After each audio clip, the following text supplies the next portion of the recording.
बिहारी जय राधा माधव जय कुंज बिहारी जय गोपी जन वल्लभा जय गिरिवरधारी जय गिरिवरधारी जय गोपी जन वल्लभा जय गिरिवरधारी जय गिरिवरधारी जय यशोदनंदन जय व्रज जनरंजन जय व्रज जनरंजन जय यशोदनंदन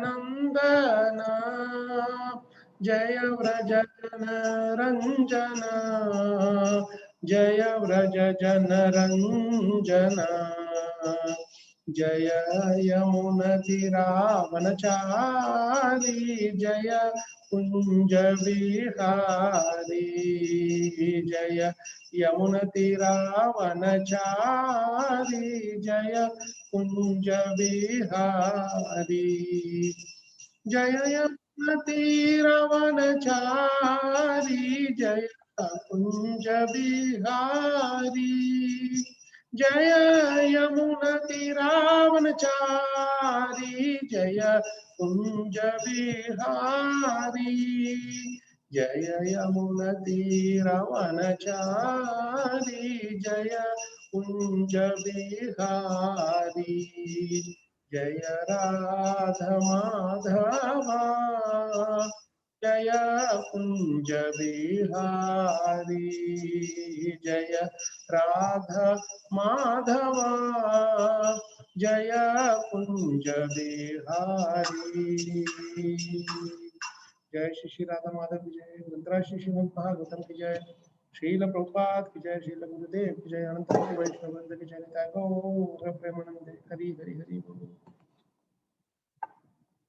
ओम नमो भगवते वासुदेवाय ओम नमो भगवते वासुदेवाय ओम नमो भगवते वासुदेवाय नारायणं नमस्कृत्य नरं चैव नरोत्तमं देवीं सरस्वतीं व्यासं ततो जयम् उदीरयेत् नष्टप्रायेषु भद्रेषु नित्यं भागवत सेवया भगवती उत्तमश्लोके भक्तिर्भवति नैष्टिकी ॐ अज्ञानतिमिरान्धस्य ज्ञानाञ्जनशलाकया चक्षुरुन्मीलितं येन तस्मै श्रीगुरवे नमः। श्रीचैतन्यमनोभीष्टं स्थापितं येन भूतले स्वयं रूपकदा मह्यं ददाति स्वपदान्तिकं वन्देऽहं श्रीगुरोः श्रीयुतपादकमलं श्रीगुरून् वैष्णवांश्च श्रीरूपं साग्रजातं सहगणरघुनाथान्वितां तं सजीवम् साद्वैतं सावधूतं परिजनसहितं कृष्ण चैतन्य देवं श्री राधा कृष्ण पादान् सहगण ललिता श्री विशाखान्वितांश्च हे कृष्ण करुणा सिंधो दीनबन्धो जगत्पते गोपेश गोपिका कांत राधा कांत नमोस्तुते तप्त कांचन गौरंगी राधे वृंदावनेश्वरी वृषभानुसुते देवी प्रणमामि हरिप्रिये वाञ्छकल्पतरुभ्यश्च कृपा सिन्धुभ्यैव च पतितानां पावनेभ्यो वैष्णवेभ्यो नमो नमः।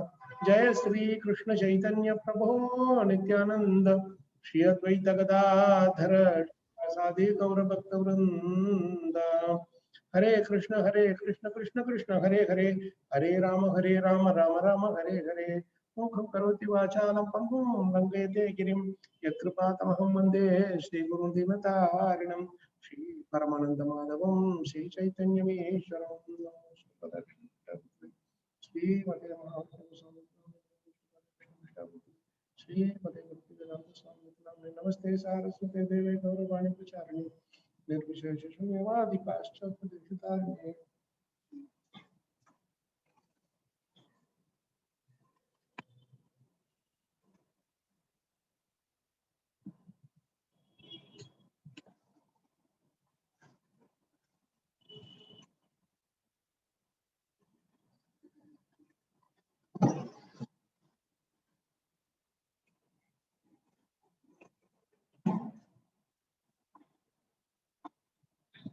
हरे कृष्णा प्रभु जी माता जी दंडवत प्रणाम।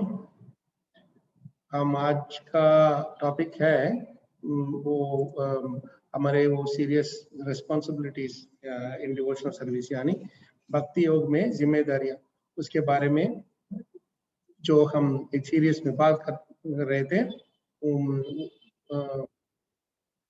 उस टॉपिक में हम उसके बाद उससे आगे आगे बढ़ेंगे, आगे बातचीत करेंगे। तो अब तक हमने कई बार देखा कई वो जिम्मेदारियों के बारे में। इसमें जो हम इतने भक्त लोगों के उदाहरण लेकर उनके गुणों से हमने सीखा कि जो जिम्मेदारी लोग हैं वो कैसे, उनके बर्ताव कैसे होगा, उनके गुण कैसे होगा, वो कैसे बातचीत करेंगे सबसे, कैसे वो सब चीज में ध्यान देंगे। ये सब हमने हम पढ़े थे और अब बातचीत भी किए थे। तो आज एक और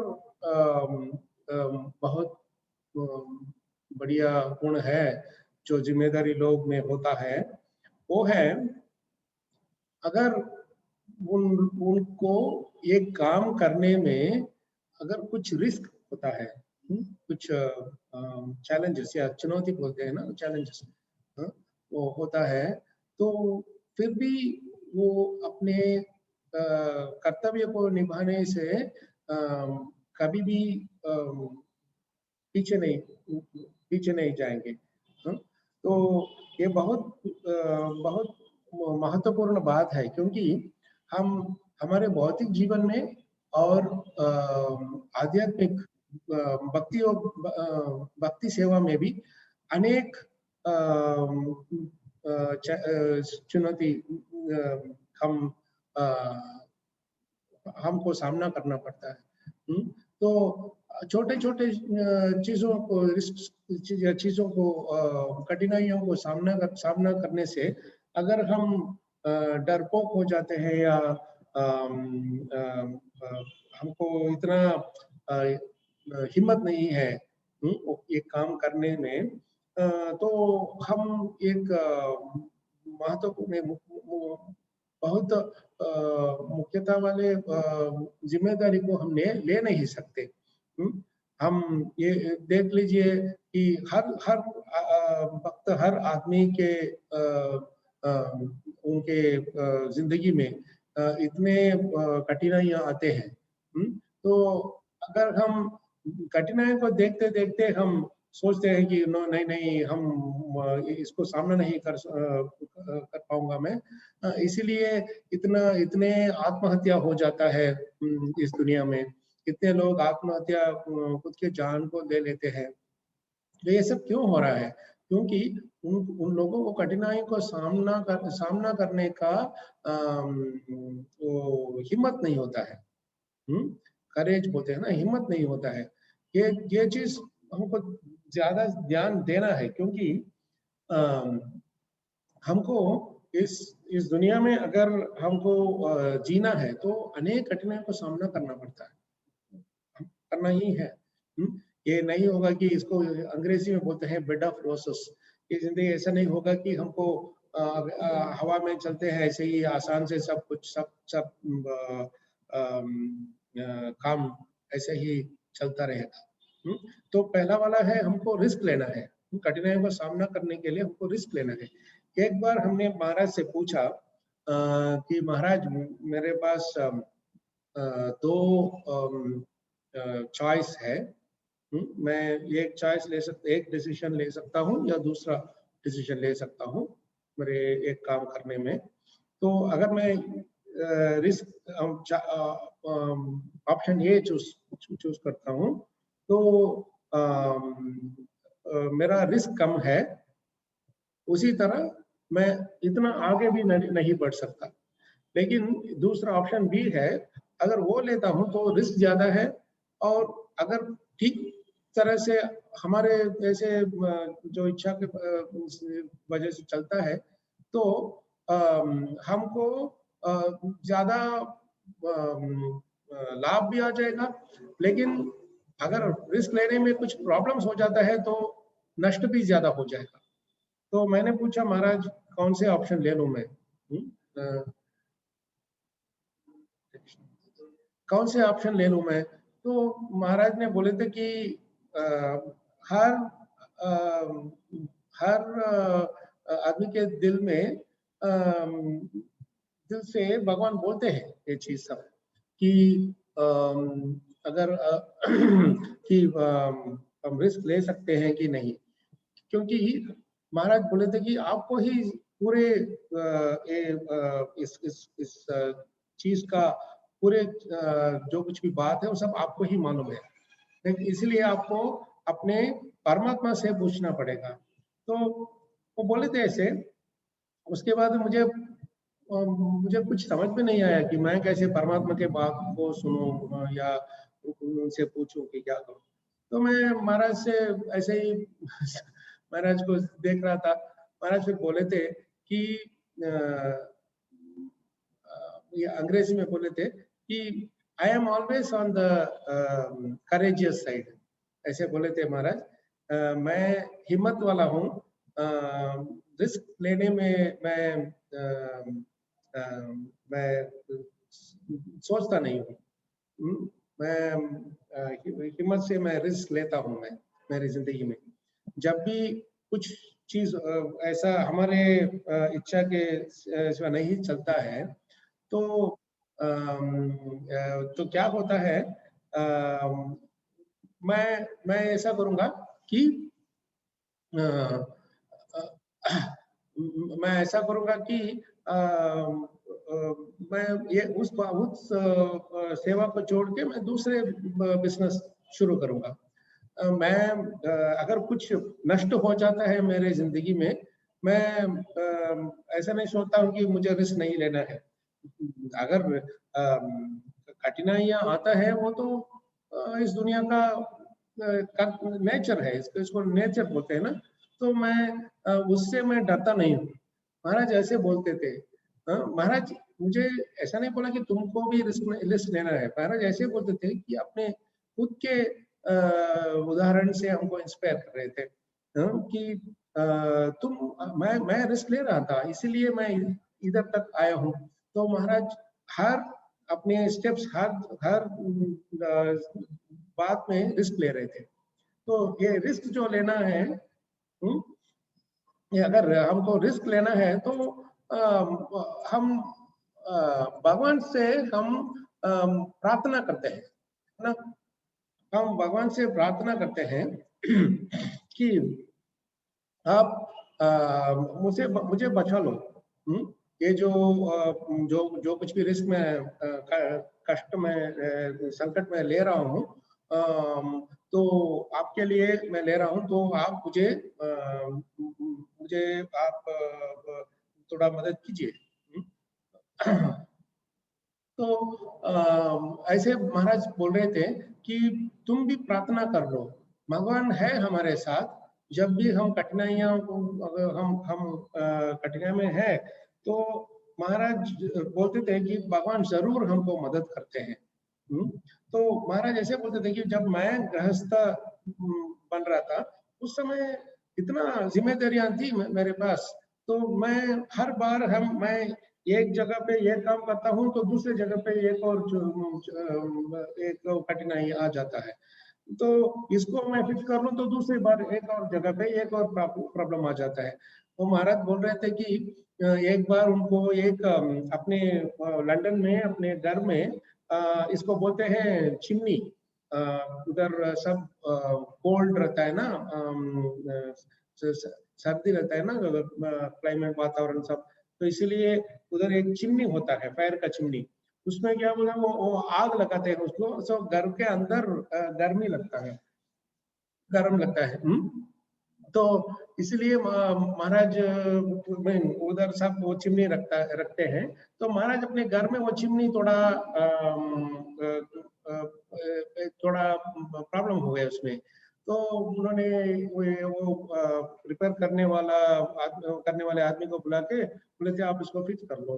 तो वो फिक्स करते समय ऐसा हो गया कि उसको फिर फिक्स करते समय पूरा सीलिंग नीचे गिर गया।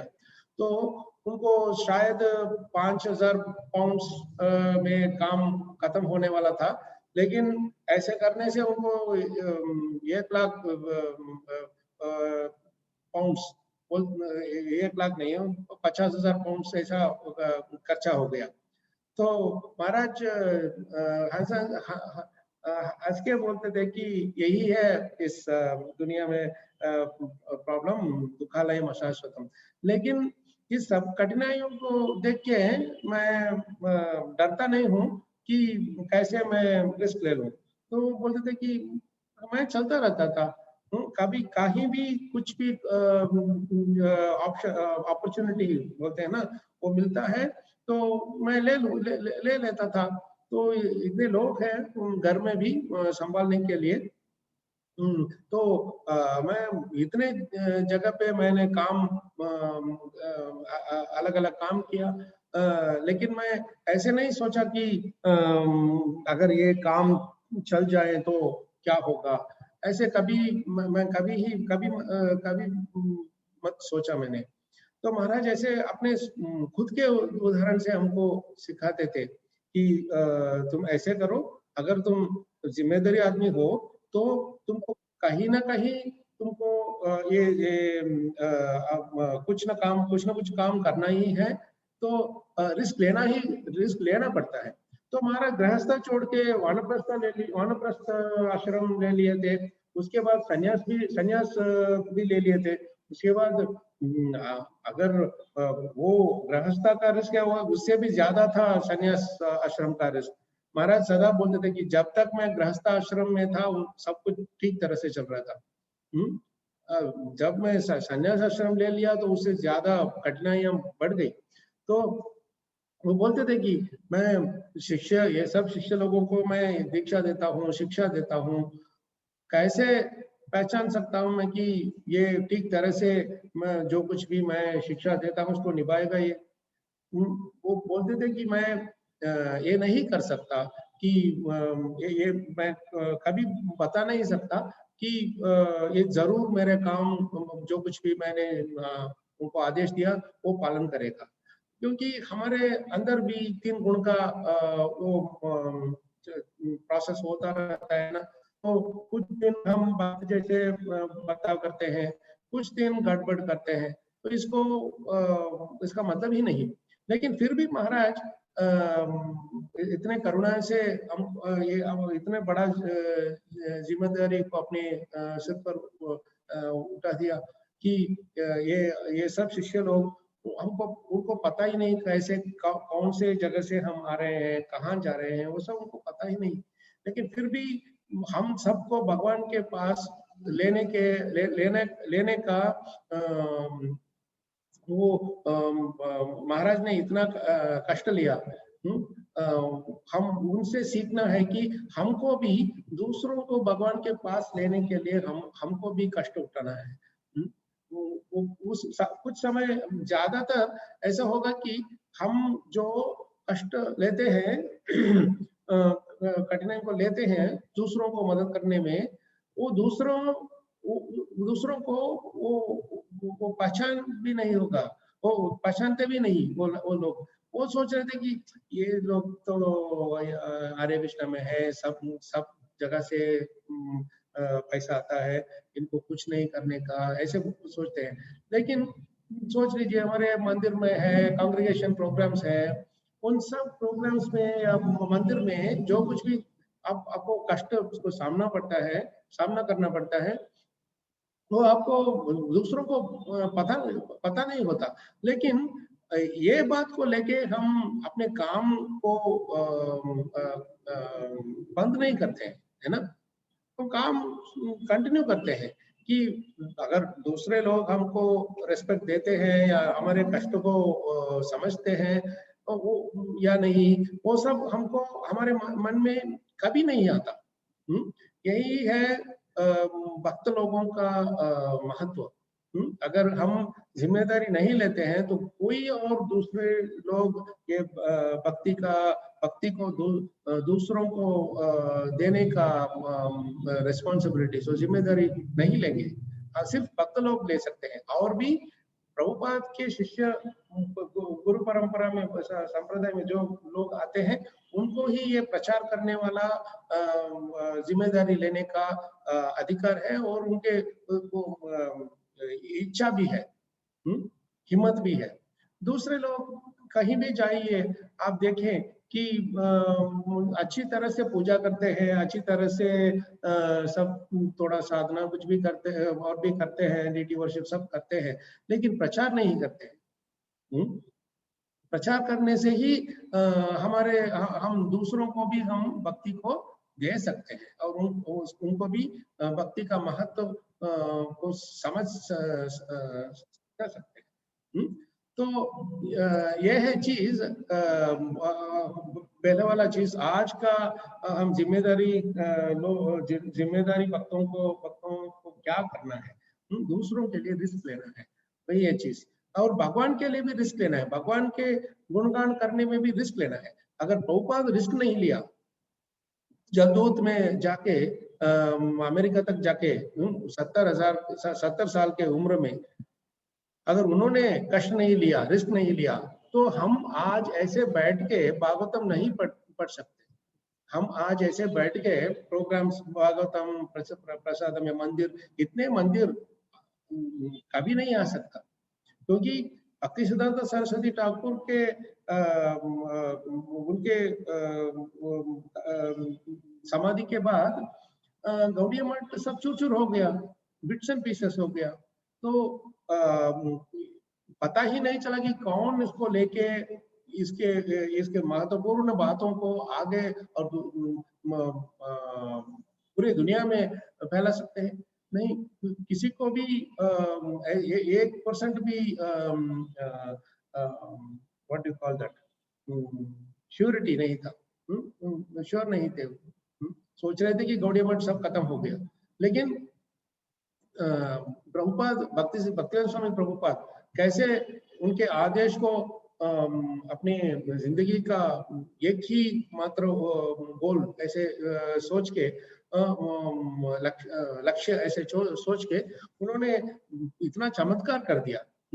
आज देखिए, वैष्णव प्रभु आज वो सब पाद यात्रा भक्तों के वो सब पिक्चर्स व्हाट्सएप में फॉरवर्ड किए थे हमारे अमृतवाणी में। देखिए ऐसे ये इतने 1000 किलोमीटर पैदल चलते हैं, दो बैल को लेके, और गौरनिताई डीटीज भी, और इतने भक्त लोग। हम 4-5 साल पहले हमारे इधर भी आए थे वही लोग, वही पदयात्रा इधर चेन्नई में आए थे। उस समय जब वो आए थे, वो स्ट्रीट के बीच में ऐसे सेंटर में रुक के इतना कीर्तन किए थे। पुलिस स्टेशन बाजू में था, पुलिस लोग सब आगे हमारे इधर वो आके कीर्तन के साथ एंजॉय कर रहे थे। तो उधर प्रसाद सारी भगवद गीता सब वितरण कर दिया, और उसके बाद एक मंडप में 1-2 दिन रुक के मंगलारती वो सब करते थे। और हमारे इधर के कांग्रेगेशन लोग वो सब गए थे उधर प्रसादम, सबको प्रसादम बना के, ये पादयात्रा भक्तों ने प्रसाद बना के कांग्रेगेशन भक्तों को सेवा किए थे। तो इसको उल्टा होना चाहिए, लेकिन ऐसे हो गया। तो ये देखिए कि हिम्मत से रिस्क लेने में इतना अच्छा काम, इतना अच्छा सेवा हम कर सकते हैं, दूसरों को भी इतना खुशी आ गया। ये सब बहुत खुशी हो गई जब ये सब लोग आनंद में डांस कर रहे थे, नाच रहे थे जब कीर्तन सब हुआ था। ऐसे आए थे और हमारे घर के सामने वो पदयात्रा लोग सब उधर ही ठहर के गौरारती कर दिया शाम को। 7, 6:30, 7 बजे होगा। उधर ही गौरवता डीटीस भी थे और गौर आरती कर रहे थे। सब लोग आके नाचने लगे, ऐसे ही स्पॉन्टेनियसली रथ यात्रा जैसा हो गया। तो ये रिस्क लेने में ही हमको लाभ मिलता है, रिस्क नहीं लेते हैं तो कुछ नहीं मिलेगा। तो यही चीज महाराज से भी हमको सीखना मिला और भागवतम से भी ऐसा ही है।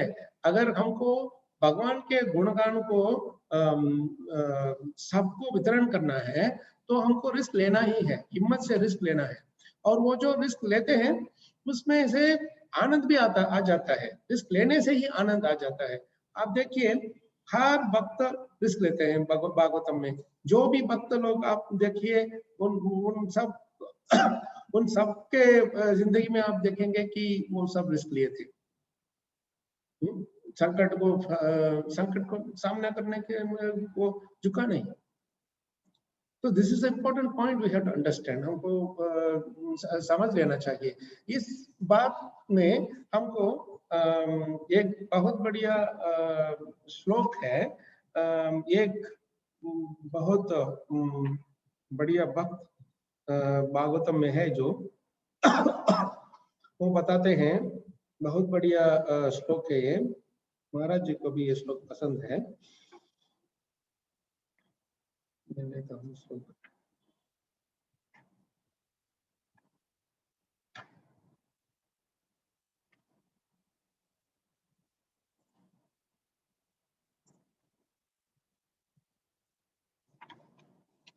ये 10:72-4 10वें स्कंद में अध्याय 72 और श्लोक 4, ये बहुत बढ़िया श्लोक है। ये युधिष्ठिर महाराज बोलते हैं ये श्लोक। मैं बैकग्राउंड थोड़ा बताता हूँ। ये ऐसा है, एक समय भगवान द्वारका में रहते थे। तो उस समय ये युधिष्ठिर महाराज ने वो खांडवप्रस्थ को अच्छा वाला इंद्रप्रस्थ बना दिए महाराज के, सॉरी कृष्ण भगवान के कृपा से। और जो उसको कंप्लीट करने के बाद उन्होंने कृष्ण भगवान को पूछा कि अगर आप हमारे चीफ गेस्ट बना के आ सकते हैं, हम इसका ओपनिंग सेरेमनी करने, हमको इसका ओपनिंग सेरेमनी करना है, सबको बुला के हम ऐसा करना है। तो हमको राजस्व यज्ञ उधर करना है। राजस्व यज्ञ यानी सब राजाओं को बताना है कि मैं ही एक ही राजा हूँ, आप सबको मेरे नीचे से आना है, ऐसे बोलने का। तो उसका तरीका है कि एक घोड़े को ऐसे ही चला देते हैं, वो घूम घूम के चलता है सब राज्य में। अगर उस राजा को अगर वो सोचते हैं कि मैं इनके नीचे नहीं आना चाहता हूँ, युधिष्ठिर महाराज के नीचे, तो अगर वो ऐसे सोचते हैं तो उनको युधिष्ठिर महाराज से युद्ध करना पड़ता है। तो युद्ध में अगर जीत जाते हैं तो प्रॉब्लम नहीं, अगर जीत नहीं थे, युधिष्ठिर महाराज जीतते तो इनको युधिष्ठिर महाराज के नीचे आना पड़ता है। ऐसा है। तो सब जगह पे आ गए, लेकिन ये राजा है जो जरासंध, वो कृष्ण भगवान के विरोधी था। वो उनको कृष्ण भगवान पसंद नहीं था, क्योंकि भगवान ने कंस को मार डाला। कंस के 2 पत्नी हैं, वो दोनों जरासंध के बेटी पुत्रियां। इसीलिए उनको भगवान के ऊपर बहुत उनको पसंद नहीं था। तो इसलिए वो सोच रहे थे कि मैं कहीं और भी 17 बार उन्होंने से कृष्ण भगवान के सामने युद्ध किया, हर बार वो हार गया। तो उनको ऐसा सोचा एक बार एटलीस्ट आई शुड, मुझे उनको जीतना है, ऐसा सोच रहे थे। इसलिए भगवान ने बोला कि मैं आपको, भगवान ने बोला कि अगर आपको राजस्व यज्ञ करना है तो आपको जरासंध को जीतना है। जरासंध को जीतने से ही आपको राजस्व आराम से कर सकते हैं। और एक और बात था कि जरासंध ने 108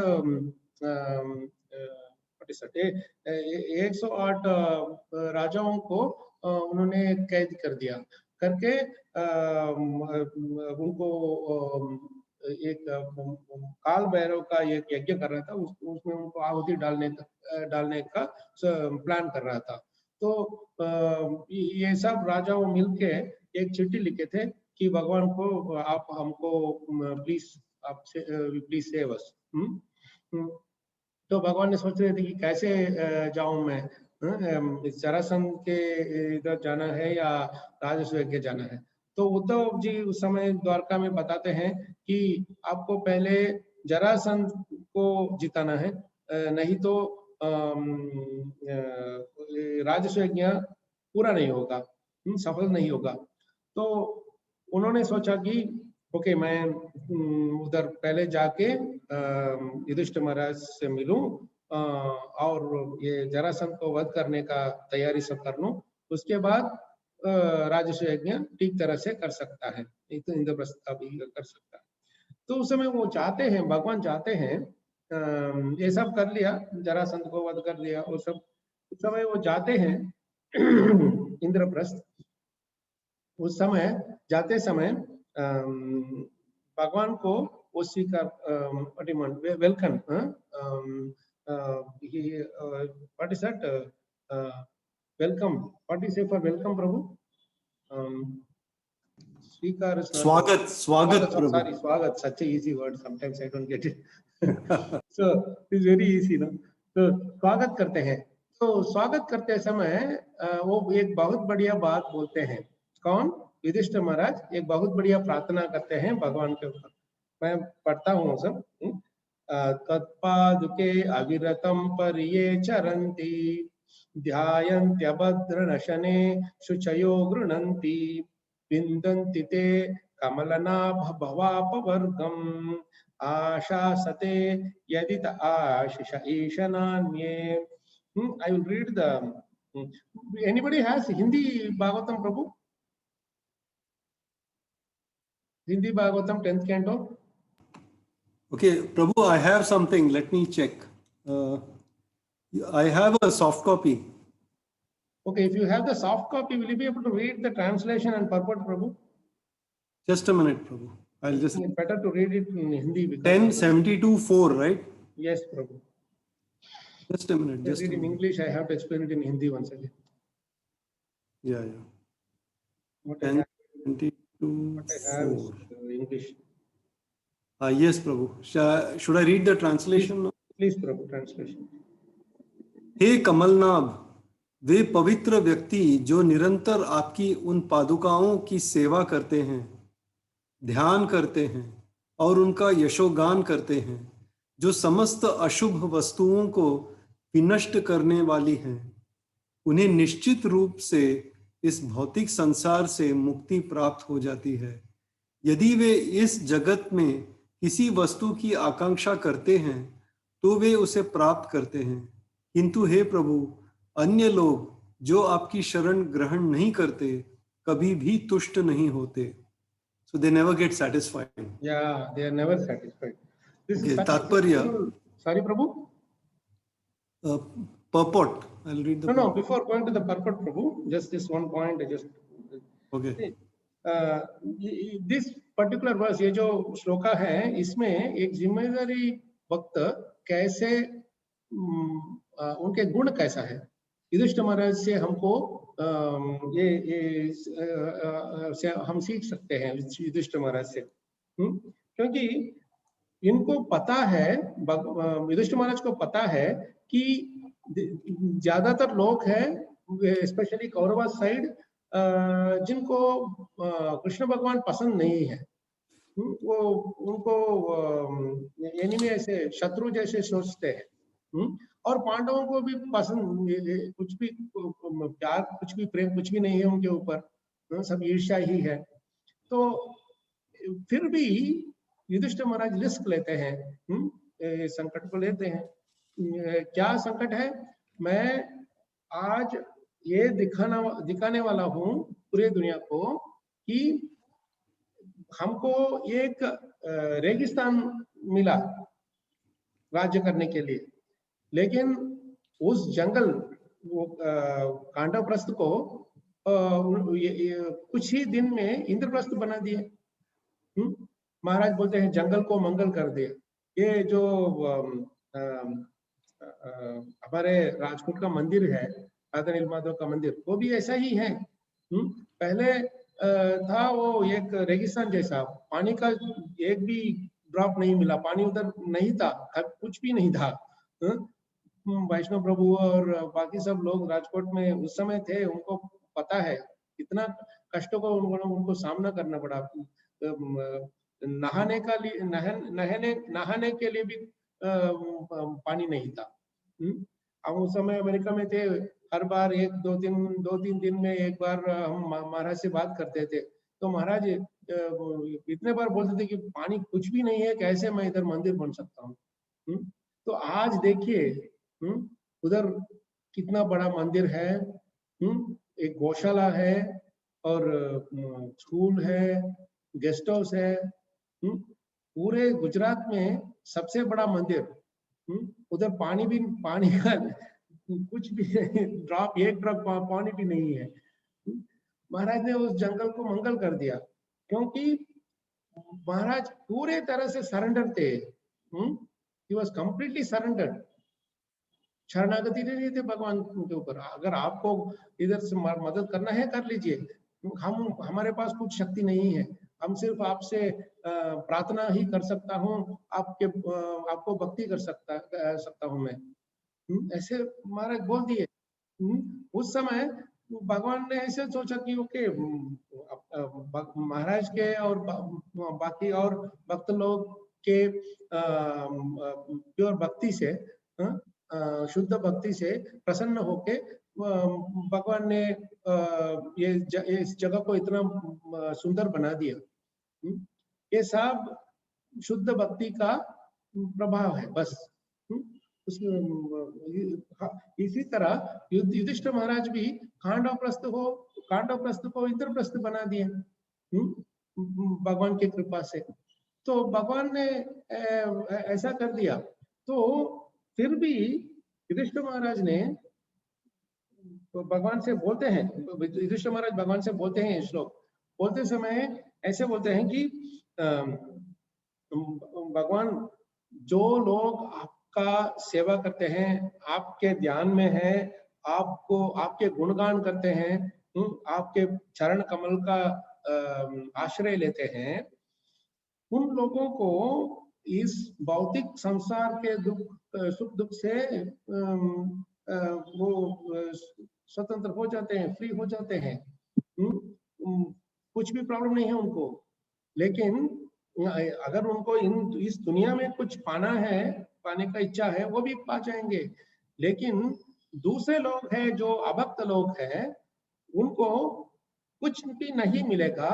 अगर वो मिलता है फिर भी वो संतोष नहीं होंगे, तृप्ति नहीं होगा उनके जिंदगी में। ये बहुत बढ़िया बात है, क्योंकि एक साइड में रिस्क लेना है, भगवान के चरण कमल में सबको डाल के रिस्क लेना है, और दूसरी बात है कि जो कुछ भी हमको मिलता है, अगर सफलता मिलता है या सफलता नहीं मिलता है, वो बात ही नहीं। कोई भी हो रिजल्ट, फिर भी संतोष में है, तृप्ति है उनका अपने हृदय में। महाराज कितने बार उन्होंने प्रयत्न किए, कुछ समय सफलता मिला, कुछ समय सफलता नहीं मिला, फिर भी आप देखिए महाराज को, अगर सफलता मिलता है या नहीं कोई बात नहीं, कोई प्रॉब्लम नहीं, दोनों के बीच में कोई अंतर नहीं था, शांत रहते थे, तृप्त संतोष रहते थे। इसीलिए सब जाते थे उनके पास। आप कैसे ऐसे रहते हैं उनको पता ही नहीं, हमको समझ में नहीं आता। तो इसी तरह युधिष्ठिर महाराज भी बोलते हैं कि हमको इतना कष्ट को सामना करना पड़ा, और अब आज हमको एक अच्छा वाला जगह मिल गया आपकी कृपा से, और आज आप आके आज ये ओपनिंग सेरेमनी आपको करना है। क्यों आपको ओपनिंग सेरेमनी, आपको इसका चीफ गेस्ट बनना है, क्योंकि ये नहीं कि मैं राजस्व यज्ञ ये सब करके मैं पूरे दुनिया को घोषित करूं कि मैं राजा बन गया, ऐसा नहीं। वो बोल रहे थे कि भगवान को कि अगर मैं ये राजस्व यज्ञ करता हूं तो ये सब ब्रह्म शिव जी ब्रह्म इंद्र सब आते हैं आपको देखने के लिए। उस समय मैं आपको वो प्रथम क्या बोलते हैं, पहला वाला अग्र पूजा करके आपके वो पाद जल सबको देता हूँ, आपके को महाप्रसाद को सबको देता हूँ। तो उस समय ये जो लोग आपके ऊपर ईर्ष्या करते हैं ना, असूया रखते हैं ना, तो उन लोगों को पता चल जाएगा कि आपके भक्त, आपको भक्ति करने से किसी को कभी नष्ट नहीं होता, सबको एक ही बात मिलता है, वो है सफलता, हार नहीं होता, कभी नहीं हार होता। ये मैं सब पूरी दुनिया को बताने का इच्छा है मुझे, आप उस इच्छा को पूरा कर लीजिए बस, मुझे कुछ नहीं देना, सिर्फ ये जिम्मेदारी मेरे ऊपर है कि सब लोगों को, अगर मैं दूसरों को भक्त बनाना है तो उन लोगों को ये पता देना है कि कृष्ण भक्ति करने में हमारे भौतिक जिंदगी में ही नहीं, और सब हमारे सब काम में सफलता मिल जाएगा। हम अपने लक्ष्य को पहुंच सकते हैं। That is the point he wants to prove. Prabhu, Govardhan Prabhu, can you read the purport in Hindi? It will be such a nice purport actually. This is taken from Prabhupada's Krishna book. So it is such a nice purport, Prabhu, if you can read please. Okay Prabhu. तात्पर्य, इस संदर्भ में श्रील प्रभुपाद लिखते हैं कि मुक्त कृष्ण भावना भावित व्यक्ति न तो इस भौतिक जगत से मुक्त ही होना चाहते हैं, न भौतिक ऐश्वर्य का भोग करना चाहते हैं। उनकी इच्छाओं की पूर्ति कृष्ण भावना भावित कार्यों से हो जाती है। जहां तक हमारा राजा युधिष्ठिर का प्रश्न है, हम तो पूर्णतया आपके चरण कमलों में शरणागत हैं और आपकी कृपा से आपका साक्षात दर्शन कर पाने के भाग्यशाली हैं। अतः स्वाभाविक है कि हमें भौतिक ऐश्वर्यों की कोई इच्छा नहीं है। वैदिक ज्ञान का निर्णय है कि आप भगवान हैं। मैं इस तथ्य को स्थापित करना चाहता हूं और मैं दुनिया को आपको भगवान के रूप में तथा सामान्य शक्तिशाली ऐतिहासिक पुरुष के रूप में स्वीकार करने के अंतर को दिखलाना चाहता हूं। मैं दुनिया को यह दिखला देना चाहता हूं कि आपके चरण कमलों की शरण ग्रहण करने मात्र से जीवन की सर्वोच्च सिद्धि प्राप्त की जा सकती है। जिस तरह जड़ों को सींचकर पूरे वृक्ष की शाखाओं, पत्तियों तथा फूलों को तुष्ट किया जा सकता है, इस प्रकार यदि कोई कृष्ण भावनामृत को ग्रहण करता है तो उसका जीवन भौतिक तथा आध्यात्मिक दृष्टि से पूर्ण बन जाता है। से युधिष्ठिर के कथन की श्रील विश्वनाथ चक्रवर्ती व्याख्या करते हैं। न तो हमें राजसूय यज्ञ करने की उतावली है, न ही इसमें हमारा कोई स्वार्थ निहित है, क्योंकि हम आपके चरण कमलों का दर्शन तो पा ही रहे हैं और आपकी असीम कृपा से हमें आपका सानिध्य भी प्राप्त है। किंतु इस संसार में कुछ ऐसे लोग भी हैं जिनके हृदय दूषित हैं, अतः वे लोग सोचते हैं कि आप भगवान न होकर सामान्य व्यक्ति हैं, या फिर वे आप में दोष निकालते हैं और आपकी आलोचना तक कर डालते हैं। यह हमारे हृदयों में बेद रहा है। अतएव अपने हृदयों से इस तीर को निकालने के लिए हमें इस स्थान पर राजसूय के बहाने ब्रह्मा, रुद्र तथा अन्य चतुर ब्रह्मचारियों एवं देवताओं को बुलाना चाहिए, जो 14 लोकों में निवास करते हैं। जब ऐसी उच्च श्रेणी की भीड़ एकत्र हो जाएगी, तो परम आवश्यक हो जाएगा कि सबसे पहले अग्र पूजा के लिए व्यवस्था की जाए, और जब उन्हें यह प्रत्यक्ष दिखला दिया जाएगा कि आप अर्थात कृष्ण ही पूर्ण पुरुषोत्तम भगवान हैं, तो हमारे हृदयों को बेधने वाला तीर निकल जाएगा। इतना बढ़िया परपट है ये, आप देख लीजिए, खुद देख लीजिए। विश्वनाथ चक्रवर्ती ठाकुर एक बहुत बड़ा, आई थिंक एक सीमा माता जी, आपने हाथ उठाया, कुछ प्रश्न है आपको? सीमा बहन, हरे कृष्णा। नहीं, मेरा प्रश्न नहीं, ऐसे ही मेरा बेटा है ना, वो कुछ ना कुछ करता रहता है। ओके, ठीक है। नहीं, बहुत अच्छा। सारी माता जी म्यूट करते हैं। तो आप देख लीजिए, इतना बढ़िया परपट है ये। युधिष्ठिर महाराज को ये बात नहीं था कि इच्छा नहीं था कि मैं पूरे दुनिया में मेरा गुणगान करना है, मैं इतना राजा बन गया, मुझे ये रेगिस्तान, मुझको एक रेगिस्तान दिया, मैं उसको इतना बड़ा पैलेस बना दिया मैंने। मैंने इतना कष्ट उठाए, सब लोगों को वो सब समझ लेना है, वो मेरा गुणगान करना है, प्रशंसा करना है। ऐसा नहीं था उनके दिल में। वो सोच रहे थे कि जो कुछ भी मैंने पाया भगवान की कृपा, वो सब लोगों को ये सब लोगों को समझ लेना चाहिए, सब कैसे हुआ ये सब। नहीं तो कांडवप्रस्थ का किसी भी लोग उधर पास में भी नहीं गए थे, क्योंकि इतना what you call wild animals, इतने जंतुओं थे उसके अंदर, सांप, शेर, या जो कुछ भी, वो सब पॉइजनस, उसको बोले विष फैलाने वाला, वो what is that, our snake, Takshak, वो भी था अंदर, उनके फैमिली के साथ था वो सबको नाश करके भगवान ने वो कांडप्रस्थ को इंद्रप्रस्थ बना दिया, अपना कैपिटल बना दिया।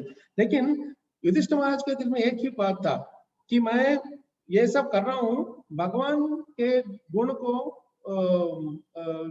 गुणगान करने का प्रयत्न कर रहा हूँ, उसके लिए ये सब चीज मुझे जरूरत है, बस।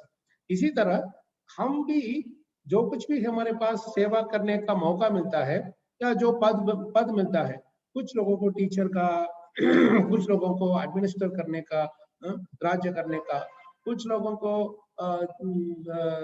सेवा, मंदिर में या घर में या जो कुछ भी सेवा करने का मौका मिलता है, उस मौका को लेके हमको ये नहीं सोचना है कि अगर मैं ये मौका को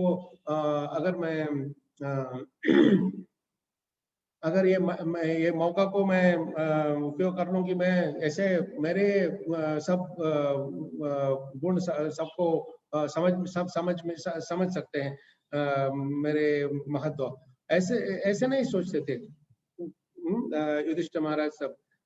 इसी तरह हमको भी ऐसे से सोचना है कि ये सब सेवा मुझे करना है बस भगवान के गुणगान करने के लिए, और गुरु महाराज और प्रभुपाद के गुणगान करने के लिए बस।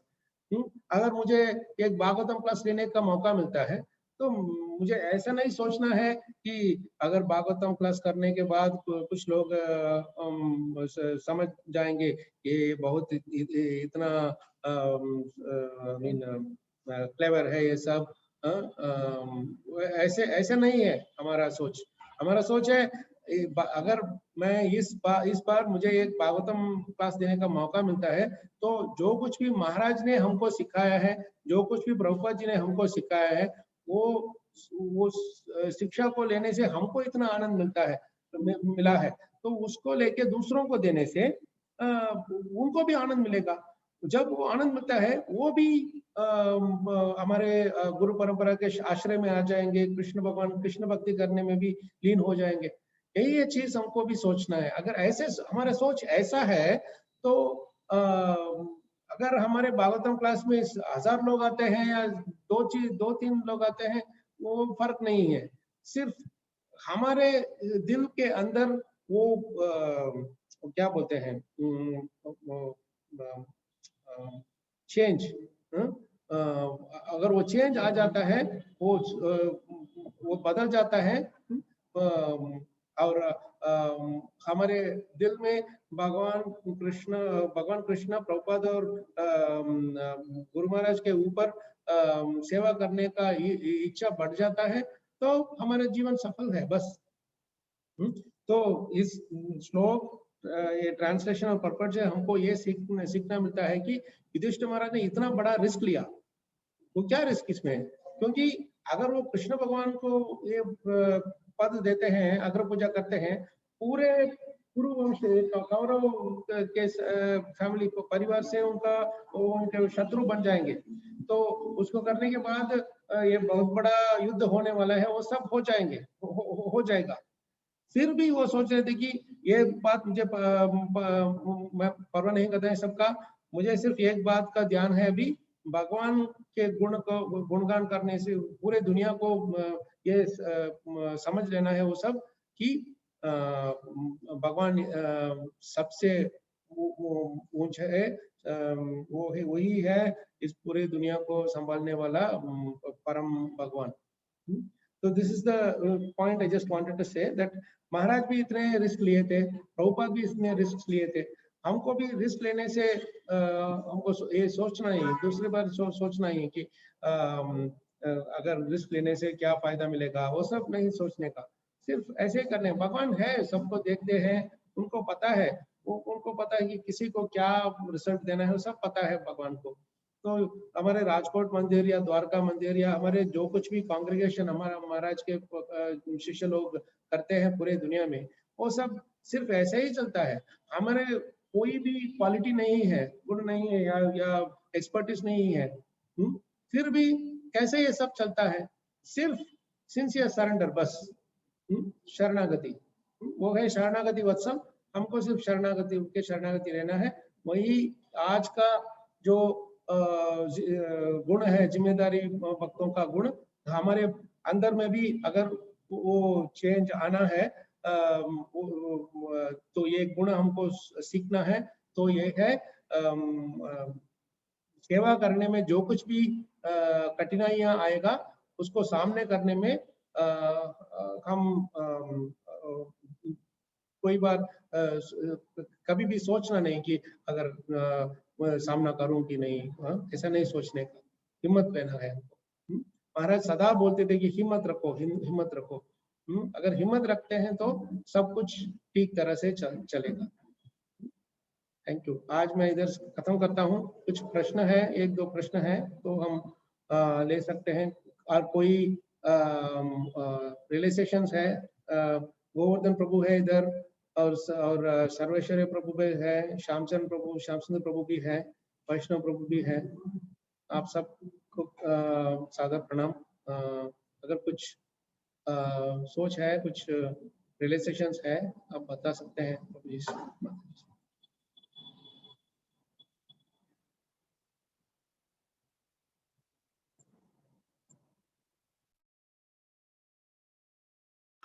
हरे कृष्णा। मेरे ख्याल से किसी की और कोई कमेंट नहीं है, तो अब हम ये लेक्चर की पूर्णाहुति की तरफ आगे बढ़ते हैं। तो मैं इस्कॉन मंदिर राजकोट के प्रमुख श्री वैष्णव सेवा प्रभु जी की तरफ से कालचक्र प्रभु जी का खूब खूब धन्यवाद करना चाहता हूँ, जिन्होंने इतना सुंदर लेक्चर दिया। कालचक्र प्रभु जी से फिर से भक्तिमय सेवा में जिम्मेदारियां भाग 9 में वापस मुलाकात होगी। तब तक के लिए सबको हरे कृष्णा। आपने आपने डिसाइड कर लिया प्रभु। क्योंकि आप हमें हमारी रियलाइजेशन करवाते हैं कि हमारी जिम्मेदारियां क्या है, इसलिए ये आपकी सीरीज चलती रहनी चाहिए, ताकि हम हर 15 दिन में। हमारे लिए प्रार्थना कीजिए कि मैं भी जिम्मेदारी रखूं मैं हमारे पर। Hare Krishna. Thank Hare you Krishna. Thank you Prabhu ji. Hare Krishna. Thank you Prabhu ji. माता जी हरे कृष्ण। दंडवत प्रणाम। Thank you Prabhu. Thank you, Prabhu. I was waiting to hear you. It's okay. Time is Yeah. up. We'll Yes, talk to you yes. sometime, Prabhu, offline. I'll call you later. Yeah, please. Thank you. Hare Krishna.